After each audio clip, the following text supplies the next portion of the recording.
So, karon paandar to testing para mapaminaw na to ang iyang minor. So karon bugno pa yung andar guys. So tingnan ni siya. Pag inapakan mo ng accelerator, so biglang tumataas yung RPM niya. Yan. Yan. Yan, tumataas yung RPM niya. So ang tingin gawin dito,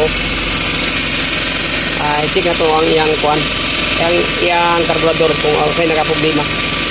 So ganoon guys, check na to yung karburador, yang front sa abante, yung differential, yung shifter na to check muna itong turbo na so update mo niya guys kung makita itong problema. So guys, ato nang mo ni yung karburador guys, karburador. So nag-check ta niya sa mga linya. So karon nagbutang tag-oil. So gamit tag-oil nga pambadanlog kay murag saplot kayo din. Ato ning garian nga nut guys, bolt guys, nut guys. So kay hugot guys ato nag-arya ta guys. So, yan. Ay nagamay guys. Para mulungkot siya guys. So butang tag-oil ni gamay guys. Gamay. Yan. So check na to guys kung humok naman siya guys. So yan so guys so testing to paandan guys kung good naman siya guys. So gamay rin ang problema pero ang tag-iya na balaka ng mo oil ang engine. So check na to paandan to testing. So guys, ito na yung minor na to guys sa engine na to guys. So wala na nag-wild ang itong engine. So check na itong revolution guys. RPM, check na RPM.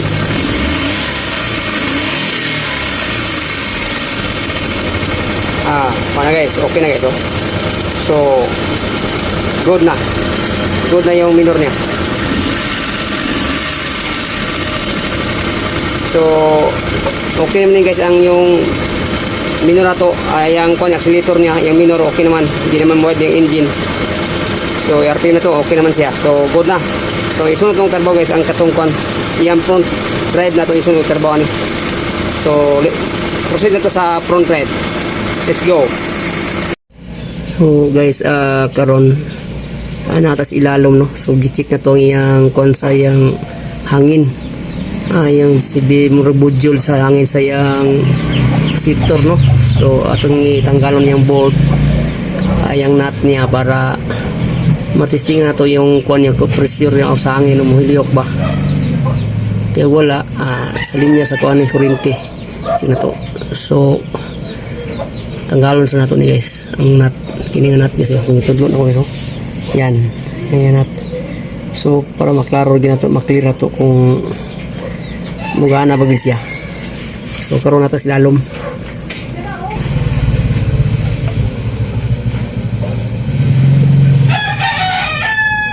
Berihan niya itong mabrenta ni guys kay para atong i-check ang yung gear oil no. Kung nakumisoldo yung source yung differential kay basig na. So natanggal na to yung label sa yung gear oil, so wala ni agas. So kulang kayang gear oil morning siya nga ang yung kuan sa ibabaw, yang selector sa yang differential sa yang siprok sa yang kuan stack up siya gumikang kay one gear oil. So atong tubilag gear oil para mapasa siya balik. So why gear oil, why gawas.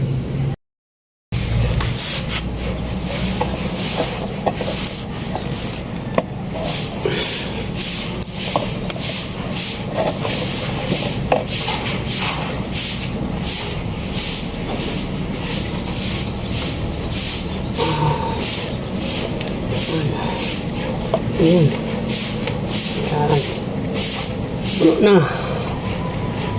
Puno na. So, ay sarado.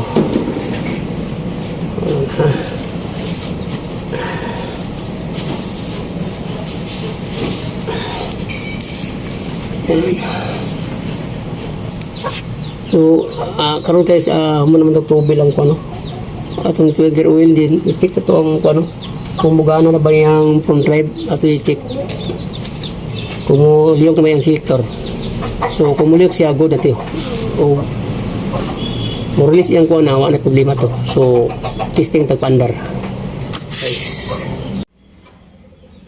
So guys, karon kanang atong gi kuha no, itanggal lagi na to ang tubangan sa diferensya sa bantino kay lagi sa ilalim ang diferensya. So tanggal ta kay para makita gyud atong lalam sa differential kung basig natayaan siya. So atong i-check lang. So tanggalan to ni tanan. Tanggal tani para matanggal tong tubangan yung cover sa iyang differential. So makita na to dahil ang sulod sa problema. Kanina wag na to na kung itong okay ra kung di tanggalon pero nasilalam ko. So backlash dito.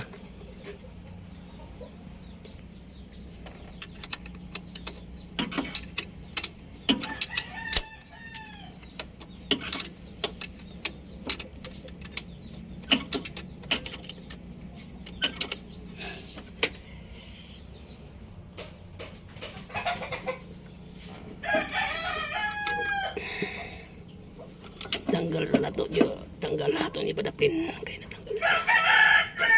So dito naman tayo sa ano.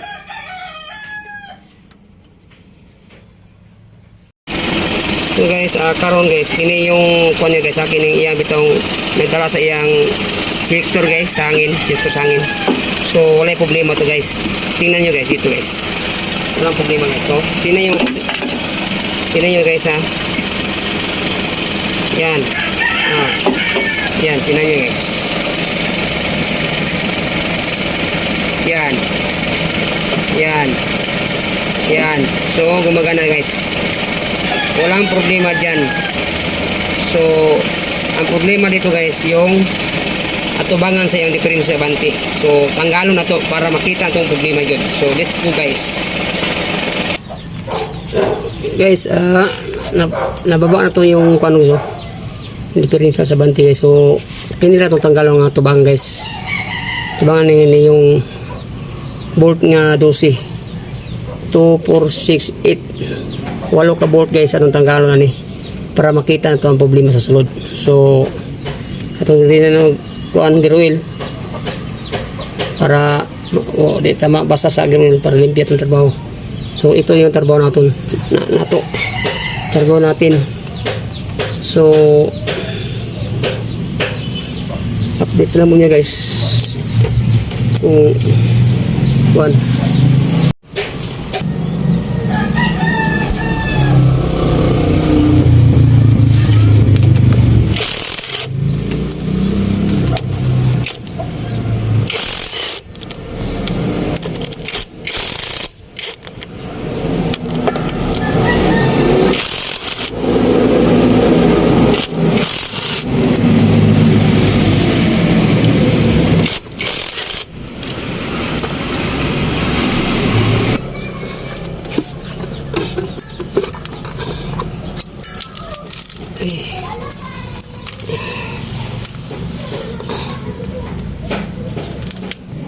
taya oh. Yan. May taya. So ito yung problema natin dito guys. So makita nyo dito guys. Taya na siya guys. So kaya yung C-fork niya hindi niya maganda yung travel niya sa C-fork. So linisan natin yan at saka mamaya lagyan natin ng grasa. Ibabalik natin. So ano na yung problema guys, pinaka problema niya. So kanina nakikita mo nyo kanina yung selector sa hangin, good man siya. So dito yung nakaproblema sa yung C-fork. So mamaya guys, pinisa to update na lang mo nyo guys kung good na. So guys, ito yung differential natin guys. So nakita natin. So dito guys, ito yung mayroong C-fork dito guys, ganyan, magaganyan yan. At saka dito may play yan, tingnan nyo guys oh. Yan, Ito yung lagyan sa siprok. At saka ganyan ang yung trabaho dito. Yan. Babalik naman dito. Yan. Yan. So walang problema dito guys, ilalim. So ang problema dito doon yung yung dito, yung problema natin, selector sa siprok.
Ito balik na kumanag tao, no? So mamaya siguro pagpisti na tani, update na lang mo niya guys kung makumunatanan kung good na ba siya. So guys, nauman rin itong atong gitar ba guys, no? Nga atong gitanggal nga sipok sa pipirin sa Avanti, no? So karon mag-testing ito guys kung good na ba yung selector guys, kung mo play na ba siya guys.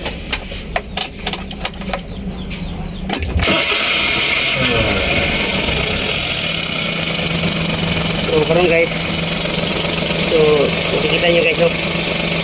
So ito guys, yan atong ibalik guys ha, yan yan good. So guys, tapos ito guys, so gatong minor sa atong carburetor okay na tanan.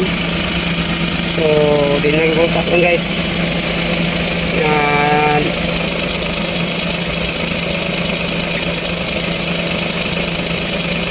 yan. So bali na guys ang problema to guys, taya lang, taya ra gyud siya, taya mo di sira play, isa ka play sakto. So guys, hindi ko to guys, thank you for watching my video guys. Please subscribe my YouTube channel. So see you next time, bye bye, love you.